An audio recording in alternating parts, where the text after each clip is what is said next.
We're gonna hit some floppers right now. Nice thing I like about this complex is there's lots of targets out here. Yeah. As you can see, well, we've got a big one for you right here because I think people think that you have to get really steep to be able to flop the golf ball up and get spin. It's the exact opposite. We want to shallow your golf swing out. We don't want a big divot when we're hitting this flop shot, whether it be out of the rough or the fairway. We want to use the bounce, and we want to be able to create some spin and shoot it up in the air. So I think some setup things for you right here. I'm going to help you again to make that happen. So go ahead and set up to it. Okay. So show me how you would typically set up. You're going to flop it. Let's say we're going to just over. I would open up. Yeah, there you go. Like this, like a sand shot almost. We're going over top of, let's say, a bunker and land it in onto that big green right there. So yeah, you hit it right on the head. It's very similar to a sand shot. So she's opened her stance up like this. She's opened the face up a little bit where the club's laying backwards, which is really good. I think that's important from that standpoint too. So another thing that I want her to do when she makes this swing is go ahead and set a little bit forward. We want to set that way a little forward, but I don't want the ball to move back. I want it, worst case scenario, front of center. Some good players that do it, I actually see them move the ball up to their front foot even, almost where they do a driver. So let's get that ball position forward.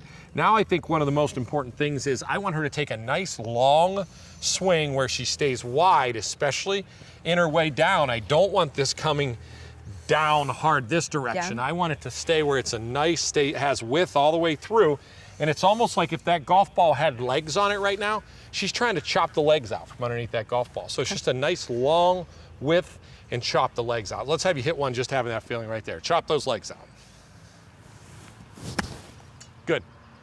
I could swing even harder. Yeah, you could swing harder. Now try it again. Let me see it again. And again, I think when Holly did that there, she got a little steep from that side. When you get a little bit steep, then you're gonna, take a divot and get deeper. That was much better right there. There we go.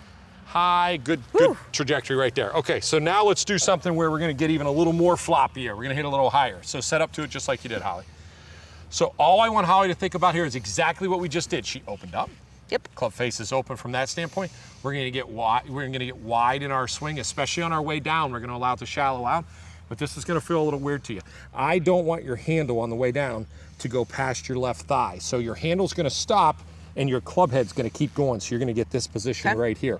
What that's gonna do is it's gonna help the club even create more speed and slide right underneath it. So this handle never goes past this left thigh. This goes. You got it. Look how quicker she got out that ball up in the air, right? I mean, that's if you really want to pop it up in the air, stop the handle, but you have to keep that speed going with that club head, right? Yeah, that's exactly right. And if you see what Holly did there, stop right there. Look, she never closed the club face. She still held it open right here. She didn't flip it over when she let that happen. She held the club face open from that position. Let that bounce. Use that bounce. That's what these are designed to do. Yep, for sure. And when you watched her do that, you kept rhythm going through, and that's I didn't swing harder. I didn't do anything harder than I would. Yeah, normal, right? A lot of people, when they hit the flop shot, they get right here and they get really fast and they think, oh my gosh, I got to swing hard and create speed. It's almost like you could use the little orange whip, the smaller orange whip for practicing hitting the flop shot. And this is off of tight grass too. Yeah. I know that's some people's biggest fear, mine included, especially when there's water or something in front of you with a really tight shot. Again, let this do what it's intended to do. That's exactly right. So rhythm, set up properly, don't get steep, we're not chopping. Keep that nice, smooth, width in your swing. And if you really want to flop it, let that club head pass on by. Easy peasy, just like she did.